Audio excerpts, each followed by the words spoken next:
Food inflation और food security की चिंताओं में यहाँ पर बीता। अंतर्राष्ट्रीय बाजारों में हमने मौसम की कंसर्न्स देखी, एल निनो का भय अभी भी बना हुआ है, साथ ही साथ जिस तरह की वॉर्स यहाँ पर जारी हैं। और बाजार ने एक और चीज देखी, वो है चाइनीज डिमांड, जहां पर थोड़ी सी कमी थी, इनपुट कॉस्ट में वृद्धि, जिसका भी असर यहाँ पर प्राइसेस में पड़ता हुआ देखा। जहां तक इंडियन मार्केट्स की बात है, यहाँ पर सरकार टोटली फाइट मोड में थी इन्फ्लेशन को लेकर।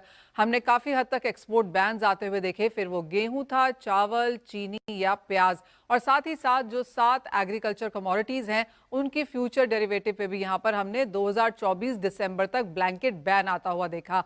भावों की अगर बात करें तो अपने हाई से गिरावट यहां पर ज्यादातर कमोडिटीज में अब देखने को मिली है, लेकिन 2024 कैसा रह सकता है ये बताने के लिए हमारे साथ जुड़े हैं कुंवर जी ग्रुप के रवि दियोरा, प्रो इंटेलीट्रेड सर्विसेज के founder Dinesh Somani, Ganganagar commodity limited के एवीपी अमित खरे और पृथ्वी फिनमार्ट प्राइवेट लिमिटेड के डायरेक्टर मनोज जैन। आप सभी का कार्यक्रम में स्वागत है।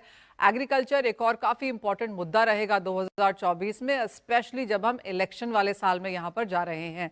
दिनेश जी, आपसे जानना चाहेंगे, और पहले एसेंशियल कमोडिटीज की ही बात कर लेते हैं। ऑफ कोर्स वो फ्यूचर्स में यहां पर ट्रेड नहीं होती, लेकिन जिस तरह का सिनेरियो अब बनता हुआ नजर आया है, जिस तरह की सरकार की नजर है यहां पर एग्रीकल्चर पर और इन्फ्लेशन पर, कैसे देखते हैं आप इस सेक्टर को? जी बिल्कुल, नमस्कार मनीषा जी। गवर्नमेंट की नजर बिल्कुल है, बट मुझे जो अभी रिसेंटली जो न्यूज हमने देखी थी कि गवर्नमेंट एमएसपी के ऊपर भी तुअर की परचेसिंग कर रही है मार्केट से, इसका मतलब उन्हें निश्चित तौर से पता है कि तुअर की क्रॉप में कहीं ना कहीं पोल निकल कर आ सकती है। तो मुझे लगता है कि पल्सेस गवर्नमेंट का एक नजरिया रहेगा जहां पर इसको आप कंटिन्यूस इसकी वॉच रहेगी। बट तुअर में कैरी फॉरवर्ड भी काफी कम है, और मुझे लगता है आने वाली फसल भी कमजोर रहेगी। बरसात के कारण इसमें काफी कुछ डैमेज हो रखा है। 9,000 के रेट के आसपास अगर तुअर मिलती है तो मुझे लगता है ये स्टॉक करने के लिए एक अच्छा मौका रहेगा।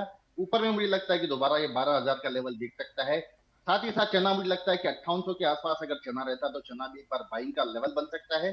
6800 के लेवल इसमें अपसाइड देखने मिल सकते हैं। खासकर ये दो इसेंशियल कमोडिटीज मुझे ऐसी लगती है कि गवर्नमेंट की इसकी नजर है, और मुझे लगता है आने वाले समय में ये थोड़ा सा बेटर रिटर्न दे सकते हैं बाकी वीट और इसेंशियल कमोडिटीज के मुकाबले। हो एब्सोल्युटली, इवन एज दालों में यहाँ पर सरकार की तरफ से काफी कुछ स्टेप्स हमने आते हुए देखे हैं, उसके बावजूद जिस तरह की स्थिति है यहाँ पर भावों में तेजी बरकरार रह सकती है। मनोज जी, आप कैसे देखते हैं ओवरऑल एग्री सेक्टर को आगे जाते हुए? Of course as of now rabi पर सबकी नजर है, बुआई का इलाका ठीक ठाक नजर आता है, आप क्या वॉच कर रहे हैं? नमस्कार मनीषा जी। तो ऑफ कोर्स हल्दी यहाँ पर टॉपिक की तरह से निकल रही है, और ये कहा भी जा रहा है कि 2024 में यहाँ पर हल्दी काफी बेहतर परफॉर्म कर सकती है। लेकिन दिनेश जी, कॉटन, कैस्टर, गुआर, इन सब के बीच में आपकी टॉपिक क्या है? मसालों पे मैं बाद में आती हूँ। और ज्यादा कुछ बहुत बड़ा मोमेंटम किसी में भी नहीं लग रहा। जो तीनों आपने कमोडिटीज की, मुझे ना लगता है कि कैस्टर में बहुत बड़ा मूव आ सकता है, लेकिन घटने को भी जगह नहीं है। 5700 कैस्टर देखने जैसी बिल्कुल नहीं है, लेकिन 6,000 की अभी हाल फिलहाल लेने जैसी भी नहीं है। रही बात कॉटन सीड ऑयल की मुझे लगता है 2640 2850 ये रेंज हाल फिलहाल आने वाले 3 से 4 महीने के लिए रह सकती है। आने वाला साल मुझे बहुत ज्यादा ऐसा लुक्रेटिव नहीं लगता है कि कहीं मोमेंट आ जाए। Same is the case with cotton. 2 साल पहले इसमें जो विस्फोटक तेजी आई थी, उसके बाद में नॉर्मली कोई भी कमोडिटीज में एक मल्टीयर हाई जब ब्रेक होते हैं, 2 साल इसमें लैकलस्टर होते हैं। और सेम केस मुझे कपास में भी लग रही थी। एनसीडीएक्स कपास नीचे में 1505 1510, ऊपर में 1600 1610। अगर 1690 के ऊपर कहीं जाती है तो कोई एक बड़ा मूव बन सकता है, जो हाल फिलहाल संभावनाएं कम नजर आती है। तो तीनों ही कमोडिटीज में मुझे ऐसी कोई मेजर मूवमेंट या मेजर गेन्स नजर नहीं आते। ऑल राइट, तो क्लियरली यहाँ पर बात मसालों की ही करनी होगी, क्योंकि बाकी कमोडिटीज में एक लैकलस्टर ट्रेड हमने यहाँ पर बनता हुआ देखा है। तो एक ब्रेक के लिए रुक जाते हैं, जब लौटेंगे तो बात यहाँ पर करेंगे मसालों की, और सभी एक्सपर्ट से ये भी जानने की कोशिश करेंगे कि अगले साल में अगर एक कोई क्यू ने उठाना हो कि कैसे एग्री कमोडिटीज क्या चीज को देखना चाहेंगी, कहाँ से हम मेजर मेजर मूवमेंट यहाँ पर आता हुआ देखेंगे, वो भी जानने की कोशिश करेंगे इस ब्रेक के बाद। अभी सब यहाँ पर नए मसालों को लेकर आएगा। दिनेश जी, आप कैसे देखते हैं? और अगर आप भी हल्दी और यहाँ पर धनिया देख रहे हैं तो आपके टारगेट्स क्या हैं? जी बिल्कुल, अब तक तो हल्दी और धनिया ही देख रहा था, लेकिन जो स्क्रीन देखकर अभी जीरे के भाव लग रहे हैं, जैसे कि मतलब ओपन सेल चल रही है अभी जीरे में, तो जीरे भी इसमें नकारा नहीं जा सकता है। 2600 इसका 26,000 जो मार्च का कॉन्ट्रैक्ट चल रहा है, जिसका लास्ट ईयर का ब्रेकआउट था, मुझे लगता है वो टेस्ट करने आया है।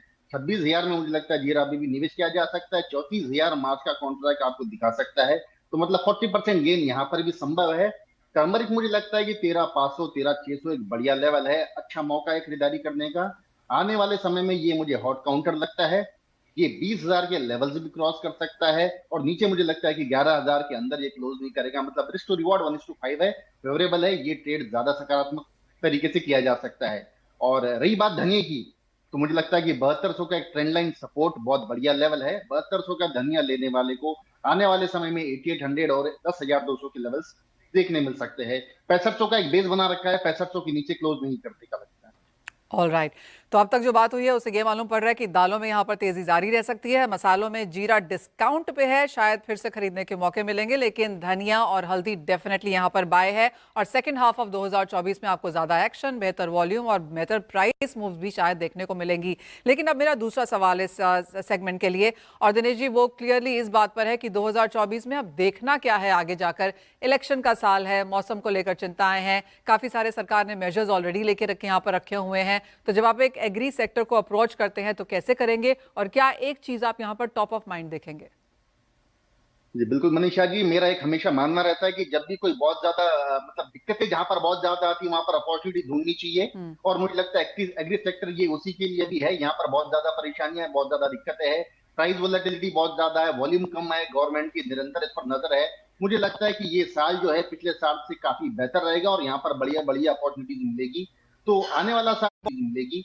तो आने वाला साल मुझे एग्री कमोडिटीज खास करके स्पाइसेस और मुझे लगता है पल्सेस के लिए एक बेहतर साल मुझे नजर आता है। और अगर अराइवल्स या फिर फसल ज्यादा होती है तो व्यापारियों के लिए भी वॉल्यूम में इजाफा कर सकता है। आने वाला साल बहुत बढ़िया रहने की मेरी उम्मीद है। चलिए, तो यही आशा भी है ऑफ कोर्स। और मनोज जी, आप कैसे